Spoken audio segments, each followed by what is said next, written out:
განსაკუთრებით პირიქით ახევსურები ჩაკეტილ სივრცეში, სადაც ისინი ცხოვრობდნენ, თითქმის გაუსვლელად.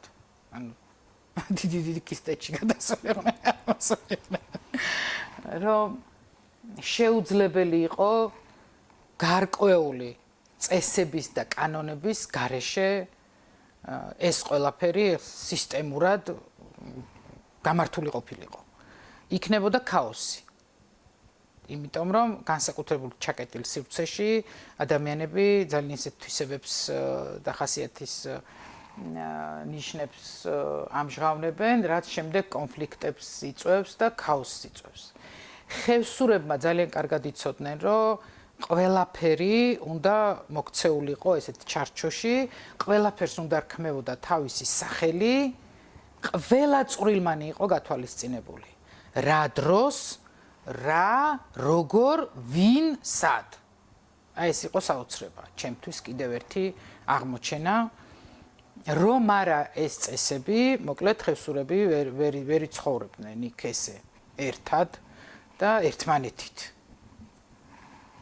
ხო, აი წევან რომ ამბობდი, რომ ეგოიზმი ძალიან დიდ სირცხვილად ითვლებოდა. ჯერ უნდა ეფიქრა სხვა ადამიანზე, ვისაც უფრო მეტად უჭირდა. ვისაც უფრო მეტად სჭირდებოდა თანადგომა. ვისაც უფრო მეტად სჭირდებოდა სიტყვა. ჯერ მათზე უნდა ეფიქრათ, ჯერ უნდა ეფიქრათ უკაცოდ დარჩენილი ოჯახებზე და იმ ქალებზე, რომლებიც ამ ოჯახში დარჩნენ და იმ ბავშვებზე, რომლებიც ამ ოჯახში იყვნენ. ასე რომ ძალიან არახევსურებში სადაო რაღაცა ხევსურულ წესებზე მე შეიძლება ყველაფერზე პასუხი არ მქონდეს, მაგრამ მე შეიძლება ვუპასუხო ასეთ შემთხვევაში, რომ არა ასეთი გაწერილი წესები, კანონები, ადათ წესები, მათ შორის ხევსურეთი აქამდე ვერ მოვიდოდა. იმ პირობებში, რა პირობებშიც უხდებოდათ მათ ყოფა და ცხოვრება. სწორედ ამიტომ გადარჩნენ. რომ თავარი იყო ერთმანეთის პატივისცემა და ერთად ყოფნა. ეს იყო თემის ამოსავალი. ანდრეზი. ხო, გამახსენდა. ხედავ, მაძახურამ დამიძახა. ანდრეზი ახსენეო. ხო.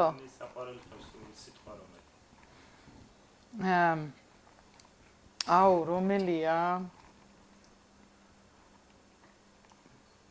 ძალიან აი მე თან ვიცოდი რომელიც არის და ეხლა ვერ ვიგონებ.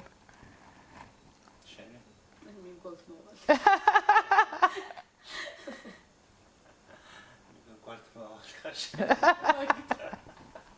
მირგვალთ მავალი ყმილეკოთ მიხაით. მე ქიაიც მირგვალთ მავალი.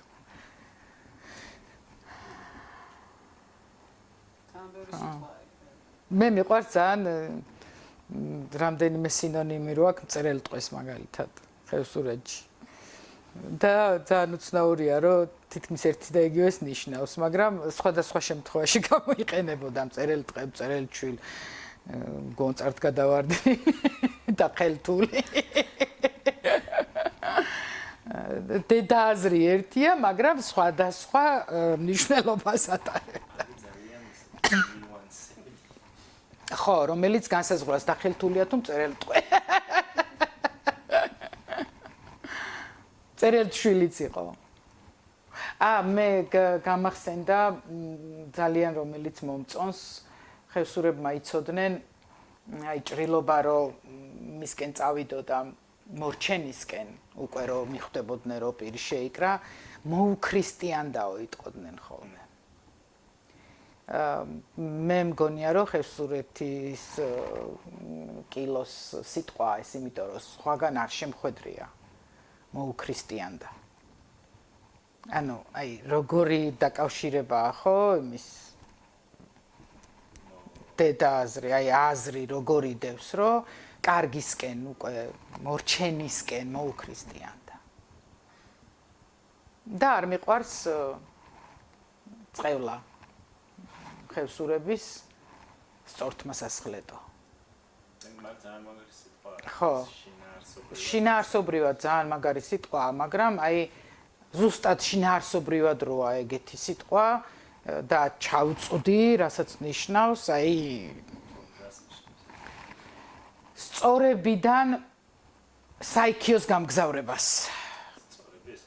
თავისივე ტოლებიდან, ანუ წარმოიდგინე 20 წლის ვაჟკაცია, რაღაცა თავი მოწონს თავის ტოლებში და რაღაცა შეიძლება დედისთვის ისეთი ქალები ამბობდნენ ხოლმე ამ სიტყვას და მე ქიაბებოსაც ძალიან არ უყვარდა. შეიძლება გავლენაც მაქვს ამიტომ ბავშვობიდან და არც მე არ მიყვარს, რომ მაგასო შვილს რა ხლა ვეტყოდი სწორთმასასხლეტო. ხო.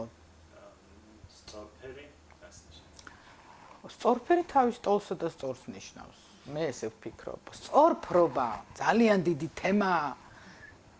ამაზე არ ვიცი რომ რა ჩემი აზრი რომ თქვა და როგორ ვფიქრობ და ვილაპარაკო, ხო? იმდენი რაღაცა სადაო გახდება, რომ მე მგონი არ გვინდა.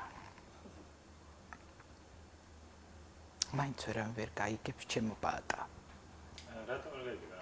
ძევანდელი გადმოსახედები. კულტურული გარემო არის სხვანაირი. ყველაფერი სხვანაირია. თან უფრო წყლობას და იმას და ძალიან უცნაურია, რანაირად აღმოჩნდა ხევსურეთში სწორფრობის ინსტიტუტი. მაგრამ ზოგადად სწორფრობა ხო სწორფერთან ურთიერთობას ნიშნავდა, არის აუცილებლად რაღაცა ინტიმურ გარემოში. არისო, რა თქმა უნდა, მაგრამ ვერავის ვერ გავაგებინე ეგ. რომ ეს არ ნიშნავდა ინტიმურ გარემოში ერთ-ერთზე წოლას არ ნიშნავდა. ოღონდ მართლა ჩემი აზრია პირადად, რომ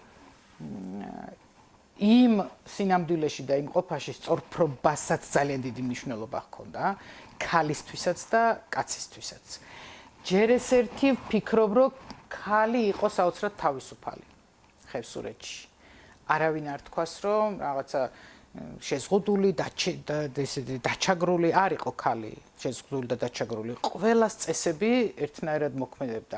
ხო, ეს იყო კიდე მნიშვნელოვანი ხევსურეთის ამბებში, რომ არავისთვის რაღაცა გამორჩეული სხვა რამე, რომ მოდი ამას არა და მოდი ამას რაღაცა თუნდაც კარგია გაკეთებულ და ვაპატიოთ, არ არსებობდა.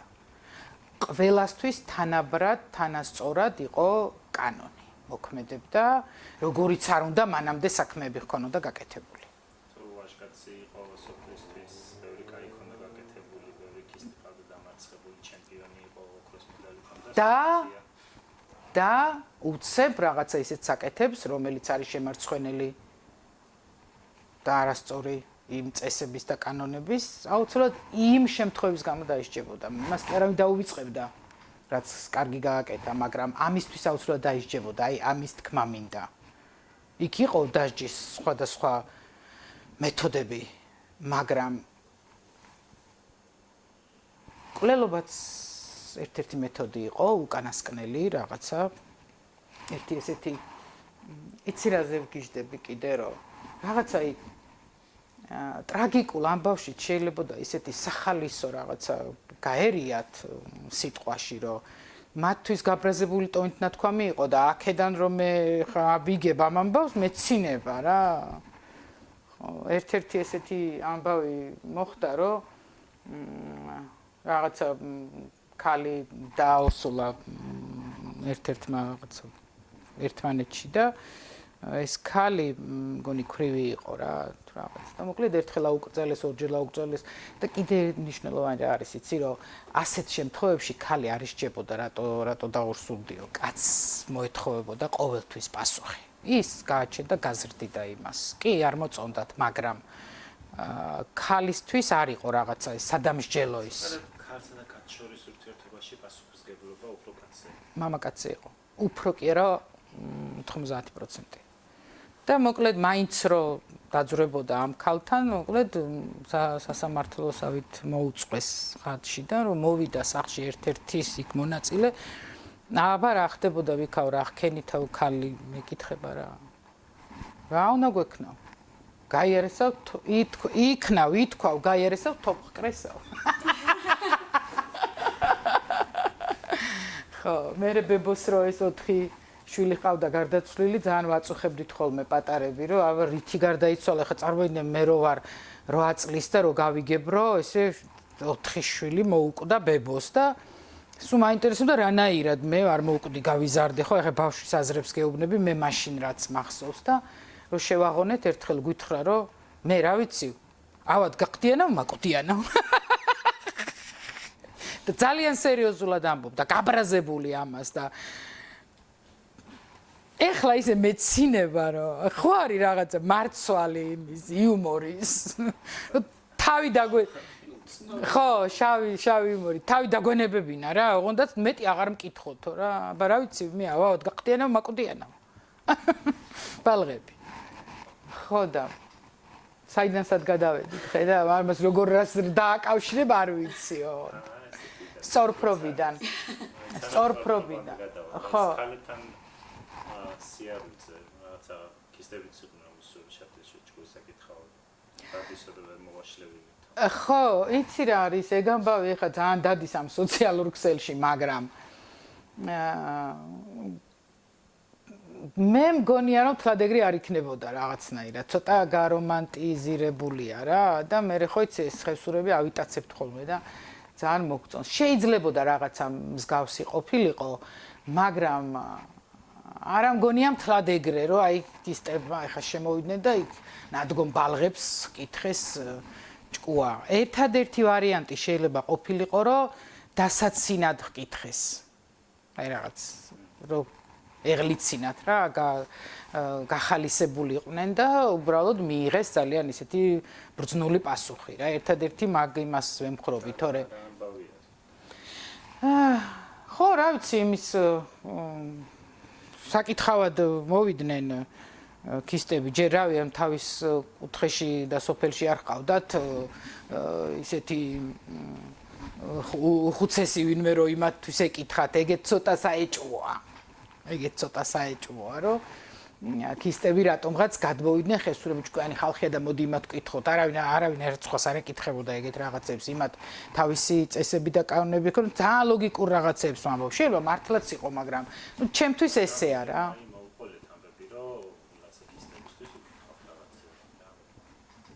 ოღონდ ესე ხო არა რომ გადავიდნენ გადმოიშვი რომ ერთად მოხვდნენ სადღაც და ხო რაღაც აი რომ წარმოიდგინო რომ რაღაცა სტუმრად იყო სოფელში ანეს იყო იქ და რაღაცა ლაპარაკმა მოიტანა ეგ ისეთი რაღაცები აი ყოველდღიურ იმათ მთის ხალხის ცხოვრებაში რომ ესე გადავიდა სპეციალურად გადმოვიდა არ ხდებოდა რა არ ხდებოდა ეგრე თუ მოხვდნენ შემთხვევით და სიტყვამ მოიტანა შეიძლება ხო და ისაო რა ქვია ვერ ნახეს ის კაცი ვისთანაც იყვნენ მოსულები თითქოს ქისტები და იქ ნადგომ ბალღებს უთხრეს და ბალღებმა ჭდილს დაჰკრეს ჭდილს დაჰკარითო უთხრეს ხანჯარიო და თუ კიდე არ გაიგონო მე პირდაპირ იმას დაჰკარითო ანუ გამაფრთხილებელი ქმედება იქნებოდა ეს რომ იმ დამნაშავის ჭდილისთვის